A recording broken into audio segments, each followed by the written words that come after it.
तो देखिए बहुत हो रही है, और सबसे पहली चीज़ कि हमें मोटिवेशन मिला पूरे स्कूल से, हमारे टीचर्स से, हमारे पेरेंट्स से, इसीलिए मुकाम मैं हासिल कर पाया हूँ। मैं सभी को थैंक्स बोलना चाहूँगा। और किस तरीके की मेहनत की, कैसे कैसे कितने दिए घंटे पढ़ाई को दिए, किस तरीके से तैयारियाँ की? देखिए कभी भी मैं ये नहीं सोचता था कि आज मुझे 2 घंटे पढ़ना है, 3 घंटे पढ़ना है, 4 घंटे पढ़ना है। मैं हमेशा सोचता था आज मुझे ये वाला चैप्टर पढ़ना है, तो मैं उसको हमेशा पढ़ता था, चाहे मुझे रात में देर हो जाए, कुछ भी हो जाए, ठीक है। लेकिन जब भी मैं उसे ख़त्म कर लेता था, एक अलग तरह की खुशी मिलती थी, कॉन्फिडेंस मिलता था कि मैंने जो आज डिसाइड किया था मैंने कर लिया। उससे हमें आगे भी काम करने के लिए और ज़्यादा प्रेरणा मिलती थी।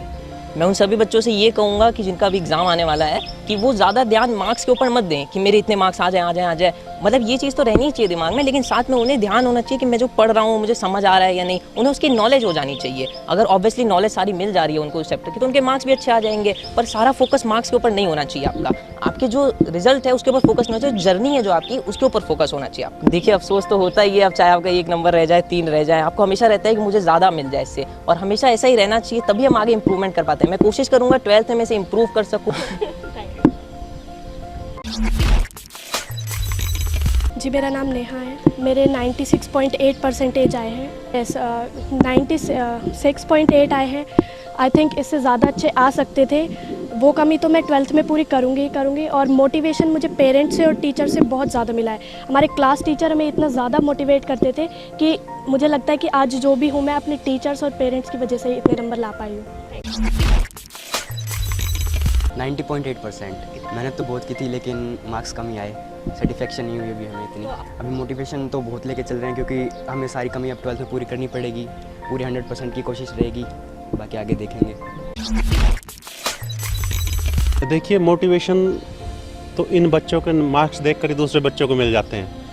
इन बच्चों की कवरेज देखकर, इन बच्चों की बधाइयाँ देखकर, कांग्रेट्स देख कर के किस तरह से लोग बधाइयाँ दे रहे हैं, किस तरह से टीवी में इनकी बात चल रही है, किस तरह से अखबार इनको कवरेज दे रहा है, तो ये सारी चीज़ें देखकर ही दूसरे बच्चों जो इनके जूनियर है, जो अभी 10th में आए हैं, जो बच्चे पढ़ाई कर रहे हैं, दुर्भाग्यवश इस बार पढ़ाई थोड़ी कम हो पा रही है। हम ऑनलाइन बच्चों के साथ जुड़े हुए हैं, ऑफलाइन नहीं कर पा रहे, तो लेकिन ऑनलाइन भी बच्चे काफ़ी सपोर्टिव है, पेरेंट्स का सपोर्ट मिल रहा है। तो मोटिवेशन की बात यह है कि मोटिवेशन एक दूसरे को देखकर मिलता है, बताने से नहीं मिलता।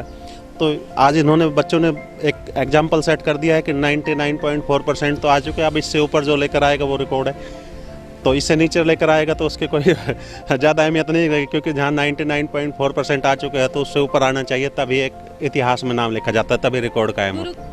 देखिए मेरा ऐसा मानना है, जब आप लगातार कंटिन्यूअसली मेहनत करते रहते हो, आपको क्या रिजल्ट मिलेगा, कितना रिजल्ट मिलेगा, लोग आपको रिकॉग्नाइज करेंगे कि नहीं करेंगे, लोग आपकी बुराई करेंगे, अच्छाई करेंगे, क्या करेंगे, ये सारी चीज़ें सोचकर आप कंटिन्यूअसली ये सोचकर मेहनत करते रहो कि ये मेरे बच्चे हैं और मैंने इनको आगे बढ़ाना है, ये भगवान ने मुझे दायित्व सौंपा है और इस दायित्व को पूर्ण तरह से निर्वाह करना है, चाहे जो भी हो जाए, चाहे जो कुछ हो जाए, मैंने इन बच्चों को सपोर्ट करना है, आगे बढ़ाना है।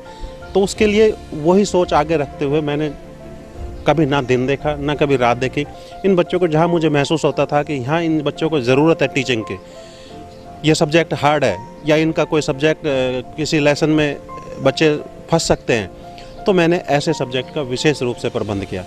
दूसरे कुछ ऐसे एग्जाम्पल को इनके बीच ला के खड़ा किया, कुछ ऐसे लोगों को जिन्होंने जीरो से हीरे बनने का काम किया है, तो उनसे इनको बहुत सपोर्ट मिला। इनके अंदर आत्मा ने ये माना कि नहीं, कर तो सब सकते हैं, हो तो सब कुछ सकता है अपने आप में, ऐसा तो कुछ है ही नहीं जो नहीं हो सकता। फिर अक्सर मैं इन बच्चों को टीवी के माध्यम से भी, हम भी बच्चों को बताते रहते थे कि हमारे माननीय प्रधानमंत्री के जी को देखो, एक चाय बेचने वाला बच्चा स्टेशन पे वो प्रधानमंत्री बन सकता है, तो उन्होंने मेहनत की होगी तभी तो बन सकता है, इंटेंशन अच्छी होगी तभी तो बन सकता है। तो इन सभी बातों को लेकर ये बच्चे मोटिवेट हो जाते थे, इनमें पावर बूस्ट हो जाती थी, एनर्जी मिलती थी और उसके बाद ये लगे रहते थे। तो दिन और रात काम करवाने के लिए प्रेशराइज नहीं किया, मोटिवेट किया, तो इनका कॉन्फिडेंस बूस्ट किया। उसके बाद इन्होंने दिनों रात काम किया, हमारे साथ मिलकर काम किया। इसी तरह इनके पेरेंट्स को भी किया और पेरेंट्स ने भी सपोर्ट किया।